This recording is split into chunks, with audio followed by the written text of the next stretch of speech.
দর্শক, নির্বাচনী প্রচারণা আরো খবর জানবো। বিভিন্ন জেলা থেকে যুক্ত হচ্ছেন আমাদের সহকর্মীরা। শুরুতে আমরা একটু রংপুরে যেতে চাই, সেখানে রয়েছেন সহকর্মী ফখরুল শাহিন। ফখরুল, কেমন দেখছেন প্রচারণা?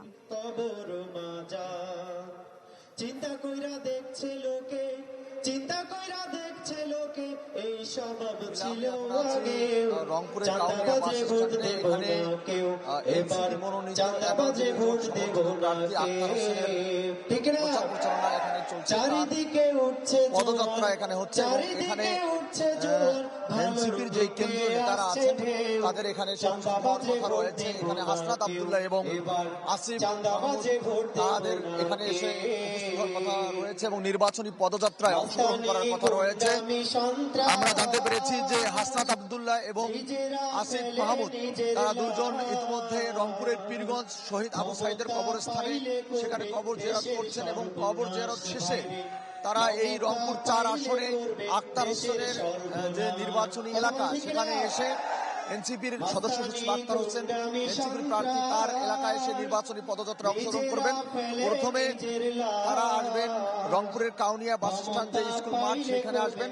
এরপরে তারা পীরগাছা যে উপজেলা আছে সেখানে পীরগাছা সরকারি কলেজে গিয়ে পদযাত্রায় অংশগ্রহণ করবেন এবং তাদের এই দুটি পদযাত্রার মাধ্যমে আজকে কিন্তু নির্বাচনী প্রচারণা শেষ করবেন আক্তার হোসেন এবং প্রতিদিনই কিন্তু এই রংপুর 4 আসনে এনসিপি মনোনীত প্রার্থী আক্তার হোসেন প্রচারণা কাজ চালিয়ে যাচ্ছেন। তো এই ছিল এখানকার সর্বশেষ মিলা। ফখরুল শাহিন, ধন্যবাদ আপনাকে। আমরা একটু নওগাঁয় যেতে চাই, সেখানে রয়েছেন সহকর্মী হারুনুর রশিদ চৌধুরী। হারুন, আপনি কোনো সমাবেশে রয়েছেন দেখতে পাচ্ছি, একটু সেখানকার প্রচারণার খবর জানাবেন বিস্তারিত।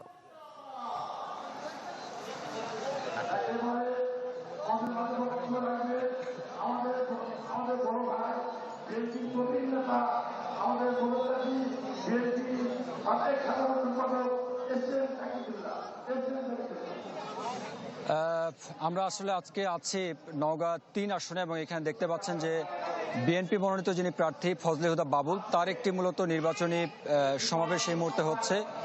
গবরচাপা বাজার এই জায়গাটির নাম এবং সেখানে মূলত হচ্ছে প্রচুর সংখ্যক মানুষজন হয়েছেন এখানে আসলে আজকে এই সমাবেশে এবং জেলার যারা নেতাকর্মী আছেন তারা মূলত এখানে এসেছেন। তারা সাধারণ মানুষজনের জন্য বিভিন্ন রকম বক্তব্য রাখছেন, কি কি উন্নয়ন তারা সামনের দিনে করবেন, নির্বাচনে তারা জিততে পারলে সেই বিষয়গুলো তুলে ধরছেন। পাশাপাশি নির্বাচনের সময় আসলে যতই গড়িয়ে আসছে নওগাঁয় ততই কিন্তু একে অপরের বিরুদ্ধে যে অভিযোগের যে বিষয়গুলো সেগুলো কিন্তু বেশ জোরালো হচ্ছে। আমরা যদিও বা জেলা প্রশাসকের সঙ্গে একটু আগে কথা বলেছি, তিনি যেটি বলেছেন যে লিখিত অভিযোগ খুব বেশি পাওয়া যাচ্ছে না, তবে সাধারণ মানুষ মাঠে কিন্তু বেশ খানিকটা অভিযোগ করছে একে অপরের বিরুদ্ধে, সেগুলো হচ্ছে। এবং আজকে থেকে আইন শৃঙ্খলা বাহিনীর যে তৎপরতা সেটিও কিন্তু বেশ খানিকটা বেড়েছে। আজকে দুপুরের দিকে বিজিবির পক্ষ থেকে একটি সংবাদ সম্মেলন করা হয়েছে, সেখানে বলা হয়েছে যে নওগাঁয় এখন পর্যন্ত প্রায় 29 প্লাটুন বিজিবি তারা আসলে মোতায়েন করেছে যাতে নির্বাচনের এই কয়েকটা দিন শান্তি শৃঙ্খলা বজায় থাকে।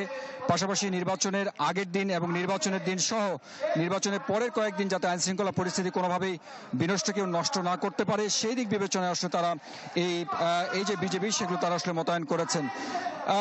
তবে সবকিছু মিলিয়ে বলা যায় যে শুধুমাত্র বিএনপি নয়, জামায়াতে ইসলাম আছে, পাশাপাশি ইসলামী আন্দোলন বাংলাদেশ সহ অন্যান্য যে দলগুলো আছে তারাও কিন্তু আসলে তাদের যে নির্বাচনী সমাবেশ সভা কিংবা অন্যান্য তৎপরতা সেগুলো বাড়িয়েছেন। মোটামুটি এরকমটা ছিল। আজকে অন্য কোনো দিন অন্য কোনো জায়গা থেকে হয়তো আপনাদেরকে অন্য কোনো খবর জানাবো। ধন্যবাদ আপনাকে। আমরা প্রচারণার আরো খবর জানবো। মুন্সিগঞ্জ থেকে যুক্ত হয়েছেন সহকর্মী শুভ ঘোষ। শুভ, মেলা নির্বাচনের কিন্তু বাকি আছে আর মাত্র 11 দিন। এরই মধ্যে কিন্তু জমজমাট হয়ে উঠেছে প্রচারণা। এই মুহূর্তে রয়েছে আমরা মুন্সিগঞ্জ 3 আসনে, গজারিয়া ও মুন্সিগঞ্জ সদর উপজেলা নিয়ে এই সংসদীয় আসন। এখানে কিন্তু প্রায় 5 লাখের অধিক ভোটার রয়েছে। সেই ভোটারদের দীর্ঘদিনের সমস্যা, সংকট, বিভিন্ন প্রত্যাশা পূরণে কিন্তু এই আসনে যারা ভোটের মাঠে লড়ছেন, এবার প্রায় 8 জন প্রার্থী কিন্তু বিভিন্ন রাজনৈতিক দলের প্রার্থী সহ স্বতন্ত্র প্রার্থী এবং বড় রাজনৈতিক দলের পক্ষ থেকে বিএনপি প্রার্থী এবং 11 দলীয় জোটের প্রার্থী কিন্তু এই আসনে ভোটের মাঠ চষে বেড়াচ্ছেন। তারা ভোটারদের দ্বারে দ্বারে যাচ্ছেন।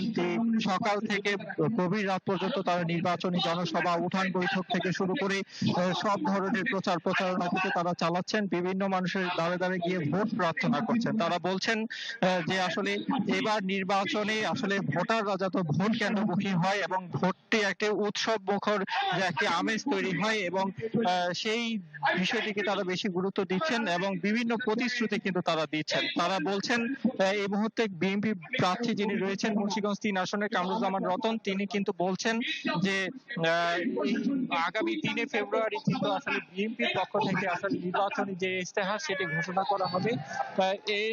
সেই ইস্তেহারের পরে কিন্তু বিএনপি আসলে মানুষের জন আকাঙ্ক্ষা কতটা পূরণ করবে সেই বিষয়টি কিন্তু তুলে ধরে এই মুহূর্তে তিনি বক্তব্য রাখছেন। শুভ, ধন্যবাদ আপনাকে। দর্শক, বিভিন্ন জেলা থেকে যুক্ত হয়ে নির্বাচনী প্রচারণার খবর জানাচ্ছিলেন আমাদের সহকর্মীরা।